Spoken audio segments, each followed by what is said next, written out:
So hair ట్రాన్స్‌ప్లాంటేషన్‌లో ఎన్ని methods ఉంటాయి? మేజర్‌గా మాట్లాడుకోవడానికి మనకి ఓన్లీ 2 మెథడ్స్ ఉంటాయండి.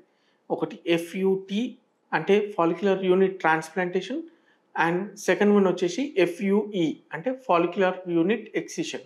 రెండిటికి డిఫరెన్స్ ఏందంటే ఒక మెథడ్‌లో ఎఫ్‌యుటీ అంటే స్ట్రిప్ మెథడ్ అంటామండి. అంటే మనకి బ్యాక్ ఆఫ్ ది స్కాల్ప్ నుంచి మనం చిన్న స్ట్రిప్ ఆఫ్ స్కిన్ అనేది కట్ చేస్తూ ఉంటాం. దాని నుంచి హెయిర్ ఫాలికల్స్ అన్నది సెపరేట్ చేసి దాన్ని ఎక్కడైతే రిసిపియెంట్ సైట్ ఉంటుందో అక్కడ మనం ఇంప్లాంట్ చేస్తూ ఉంటాం. అండ్ ఫాలిక్యులర్ యూనిట్ ఎక్సిషన్‌లో మనకి ఇండివిడ్యువల్ హెయిర్ ఫాలికల్స్ అన్నది తీయడం జరుగుతుంది. సో, దీన్ని ఫాలిక్యులర్ యూనిట్ ఎక్సిషన్ అంటాం.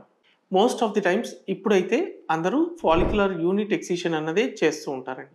ఎందుకంటే దీన్ని స్కార్‌లెస్ సర్జరీ అంటూ ఉంటాం. అయితే ఎఫ్‌యుటీలో అయితే గిన మనం ఎక్కడైతే స్ట్రిప్ తీస్తామో అక్కడ సూచర్ చేస్తాం కాబట్టి అక్కడ ఒక స్కార్ ఉండే ఛాన్స్ ఉంటుంది.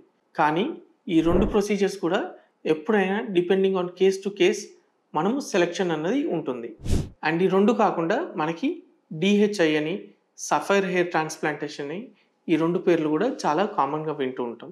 ఈ రెండిట్లో మనకి డీహెచ్ఐ అంటే డైరెక్ట్ హెయిర్ ఇంప్లాంటేషన్. దీంట్లో హెయిర్ ఫాలికల్ తీసే పద్ధతి ఎక్స్‌ట్రాక్షన్ మెథడ్ మాత్రం ఎఫ్‌యుఈ మెథడే ఉంటుంది. కానీ ఇంప్లాంట్ చేసేటప్పుడు మాత్రం దాన్ని డైరెక్ట్‌గా మనకి చౌ ఇంప్లాంటర్స్ అని తీసిన వెంటనే ఇంప్లాంట్ చేసే పద్ధతి అన్నది జరుగుతూ ఉంటుంది.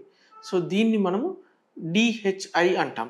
అండ్ సఫైర్ హెయిర్ ట్రాన్స్‌ప్లాంటేషన్ అంటే మనకి ఎక్కడైతే ఇంప్లాంటేషన్ చేస్తూ ఉంటామో అక్కడ మనం స్లిట్స్ క్రియేట్ చేస్తుంటాం. అంటే చిన్న చిన్న హోల్స్ క్రియేట్ చేస్తూ ఉంటాం.